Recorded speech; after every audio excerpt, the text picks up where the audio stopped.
The winter route starts at the parking area, either just beside the road or by the battery of outhouses.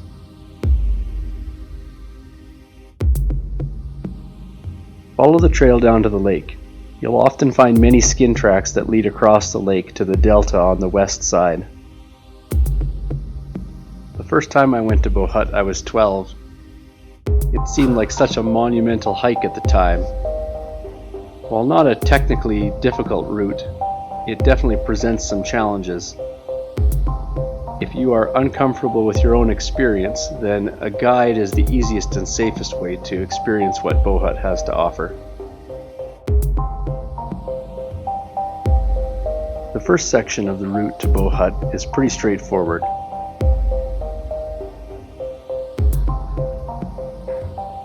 After crossing the lake, you'll follow the moraine delta up to a canyon at about the 2.5 kilometer mark.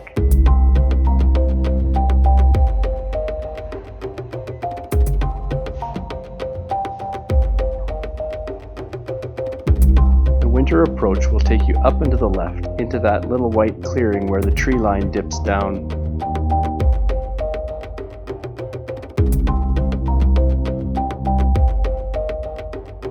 The summer route takes you up to the right of the canyon. If you have a skin track to follow, the route is pretty straightforward, but if you've been blessed with a fresh layer of powder, it'll be a little more challenging. Keep left into the trees.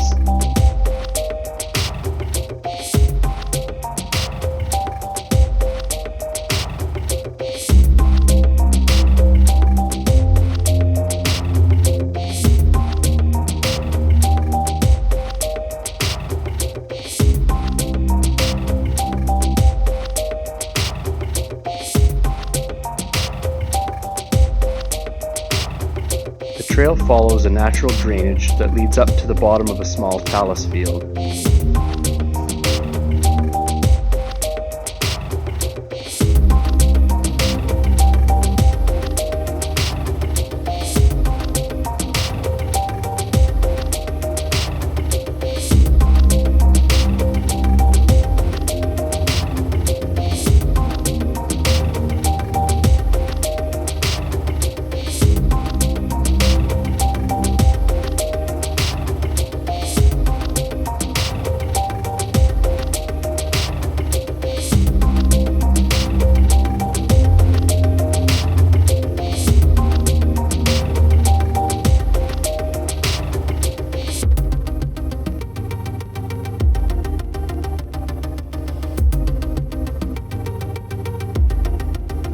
As you approach the talus field, the trees will begin to clear.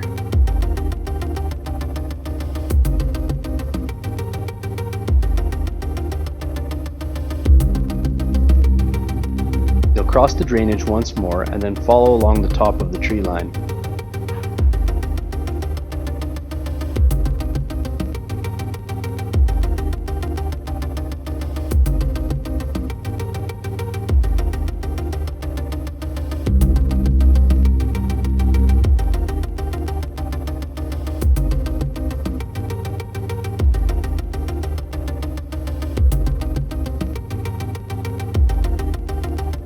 And you're able to see the peaks around you with a lot more clarity.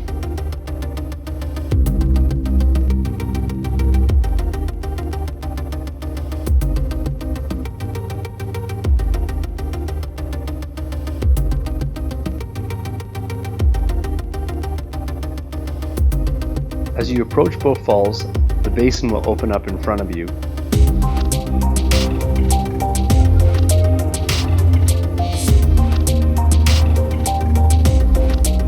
Your next target is a small canyon that lies on the left side of the basin.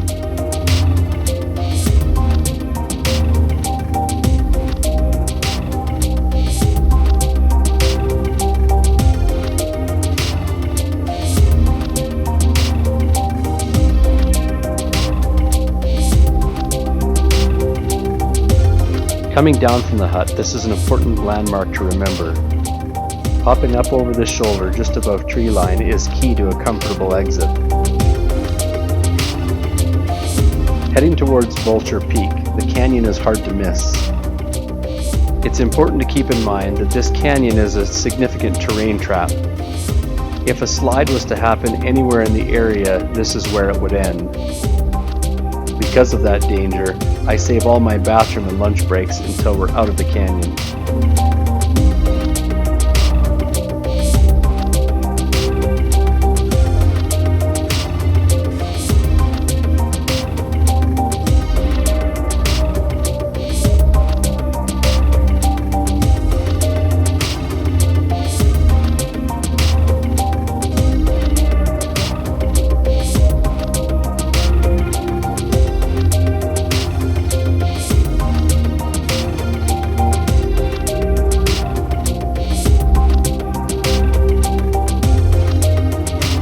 The water in this stream flows year-round, so you'll often find yourself weaving back and forth between pockets of open water.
As you approach the end of the canyon, you'll need to find an exit to the left. The first and easiest is a wide traverse to the left. Immediately after this, the gully narrows substantially. Because of this narrowing, the water flows quite quickly and often does not get completely covered up. If the gully is passable beyond this point, around the next corner you'll find another ramp, albeit much steeper, to your left.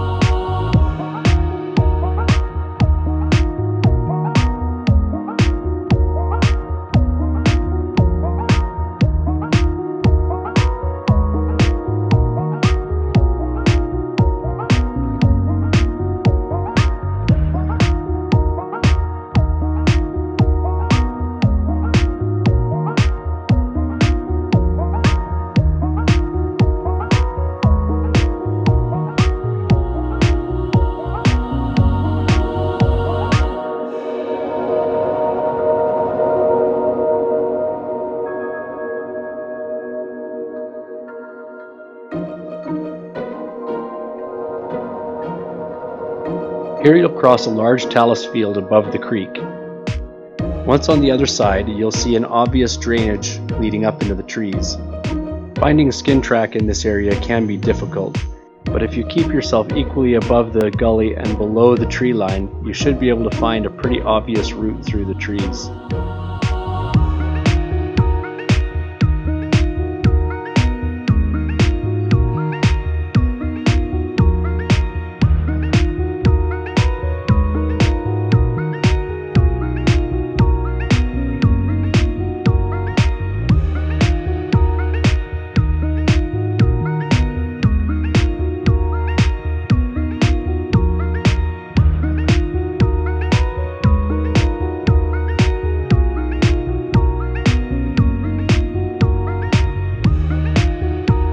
At this point, you'll get your first glimpse of the hut if visibility is good.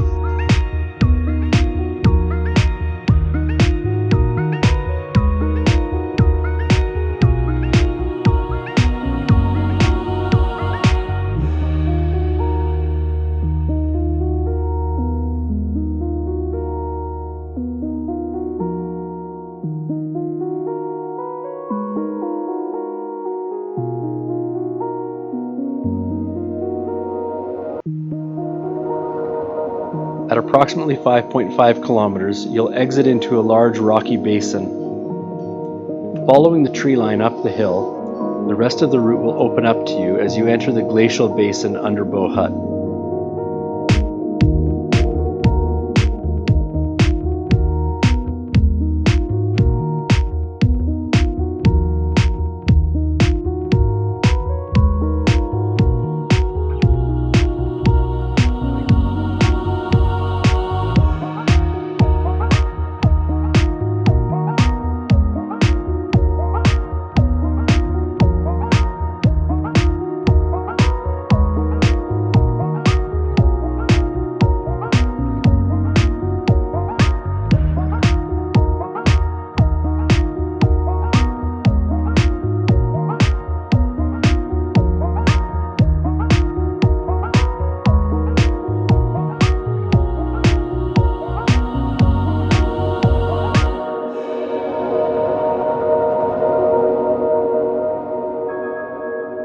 At this point, you'll see the bench where Bow Hut sits and how it slopes down to the left. The goal is to approach the head wall where it meets the bench.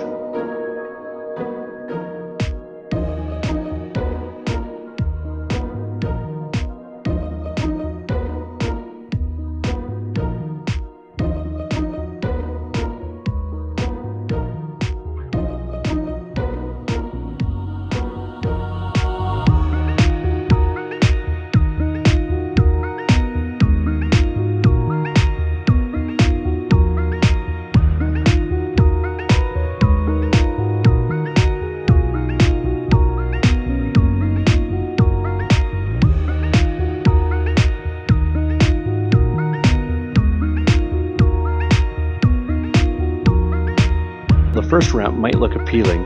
Don't let it suck you in. While it might be passable, it's much steeper than the second ramp.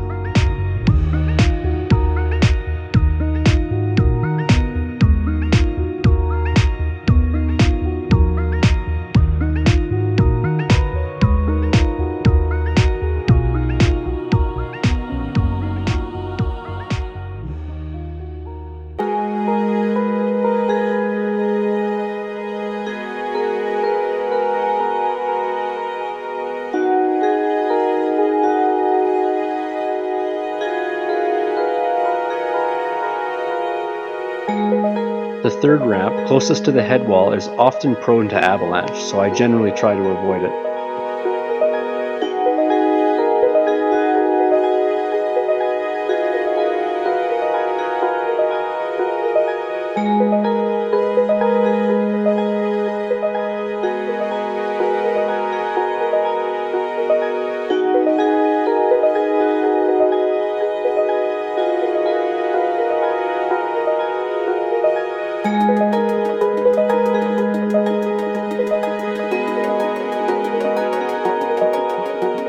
Well, you're on the home stretch now. You just have to slog it out. If you have limited visibility, just handrail off the right side of the bench. The hut is only 10 or 15 meters above the edge.